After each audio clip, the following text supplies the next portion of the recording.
నమస్కారం అండి. నా పేరు doctor Vishwas, consultant urologist and andrologist at Gleneagles hospital, Lakdi కపూల్, Hyderabad. So, కిడ్నీలో రాళ్ళు ఉన్న వారికి సర్జరీ తప్పనిసరి అవునా? కాదా? తెలుసుకోవడానికి ఫస్ట్ ఆ స్టోన్ ఎక్కడ ఉంది?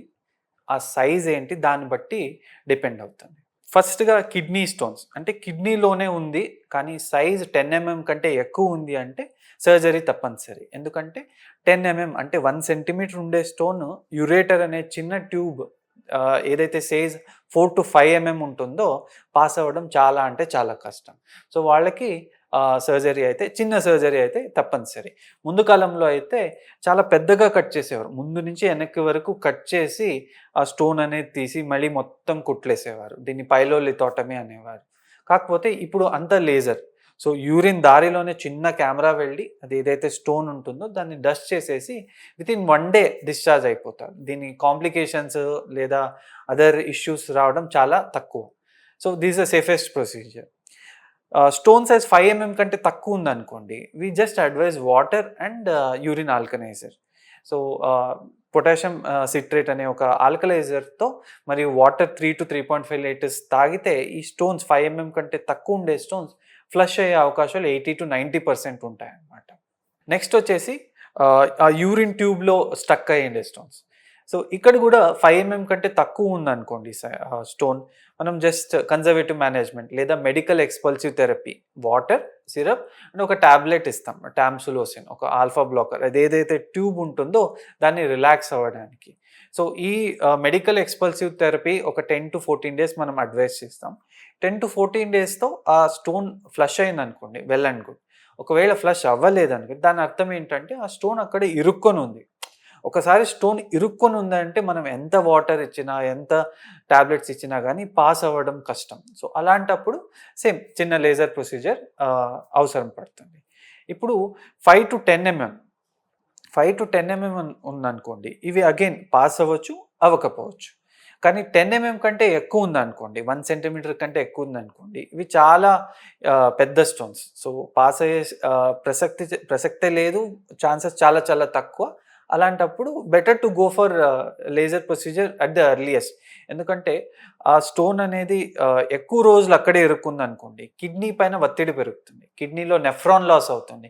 కిడ్నీ యొక్క ఫంక్షన్ తగ్గుతూ వస్తుంది. Why to unnecessary take the risk? And also ఈ బ్లాక్ అవ్వడం వల్ల యూరిన్ అనేది అక్కడే ఉండిపోవడం వల్ల బ్యాక్టీరియా గ్రో అవుతుంది. యూరిన్ ఇన్ఫెక్షన్ వచ్చే ఛాన్సెస్ చాలా ఎక్కువగా ఉంటుంది. సో, అలాంటప్పుడు మనం అప్‌ఫ్రంట్ సర్జరీ చెప్తాం. అదే ఈ స్టోన్ ఇరుక్కొని ఆ పేషెంట్‌కి ఫీవర్ వస్తుందంటే మనం సర్జరీ చేయలేం. ఎందుకంటే ఆ ఫీవర్ ఉన్నప్పుడు మనం స్టోన్ బ్లాస్ట్ చేస్తే గిన ఆ బ్యాక్టీరియా అనేది బ్లడ్‌లో వెళ్తుంది. సెప్సిస్ అయ్యే ఛాన్సెస్ అవుతుంది. సో, అలాంటప్పుడు చిన్న స్టెంట్ అంటే ఒక వైర్ బైపాస్ చేస్తాం. స్టోన్ పక్కగా ఒక వైర్ డీజే స్టెంట్ అని వేస్తే ఆ ఇన్ఫెక్షన్ అనేది ఒక 10-14 డేస్‌లో తగ్గిపోతుంది. నెక్స్ట్ సిట్టింగ్‌లో మనం ఆ స్టోన్ బ్లాస్ట్ చేసే సర్జరీ అనేది మనం ప్లాన్ చేసుకుంటామనమాట. సో, కిడ్నీలో రాళ్ళు రావడానికి కొన్ని ముఖ్య కారణాలు ఉంటాయి. ఫస్ట్ ముఖ్య కారణం అయితే వాటర్. ఎవరైతే వాటర్ చాలా తక్కువగా తీసుకుంటారో 2 లీటర్స్ లేదా 1.5 లీటర్స్ తీసుకుంటారో వాళ్ళకి మనం కిడ్నీ స్టోన్స్ చాలా ఎక్కువగా వచ్చే అవకాశాలు ఉంటాయి. సో, ఎవరైతే వాటర్ 3-3.5 లీటర్స్ మినిమమ్ తీసుకుంటారో వాళ్ళకి కిడ్నీ స్టోన్స్ రావడం చాలా తక్కువ. ఒకవేళ వచ్చినా అవి ఫ్లష్ ఔట్ అయిపోతాయన్నమాట.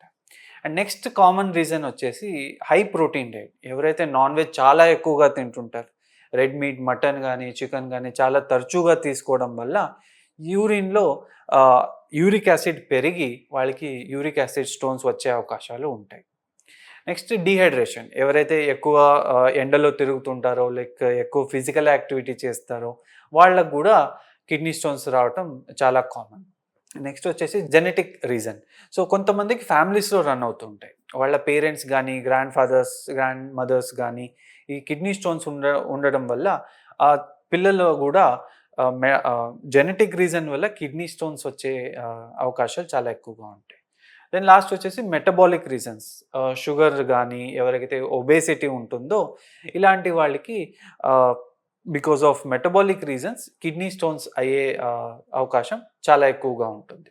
సో, సమ్మరైజ్ చేయాలంటే ఎవరైతే నీళ్ళు తక్కువగా తాగుతారో, ఎవరైతే ప్రోటీన్ డైట్ ఎక్కువగా తీసుకుంటారో, ఎవరికైతే కొంచెం జెనెటిక్ ప్రీడిస్పోజిషన్ ఉంటుందో, ఎవరికైతే మెటబాలిక్ కాజెస్ ఉంటుందో వాళ్ళకి కిడ్నీ స్టోన్స్ వచ్చే అవకాశాలు చాలా ఎక్కువగా ఉంటాయి. సో, నేను చెప్పినట్టుగా ఈ స్టోన్ అనేది కిడ్నీలో ఒక మూలలో పడి ఉంటే మనకెప్పుడూ పెయిన్ రాదు.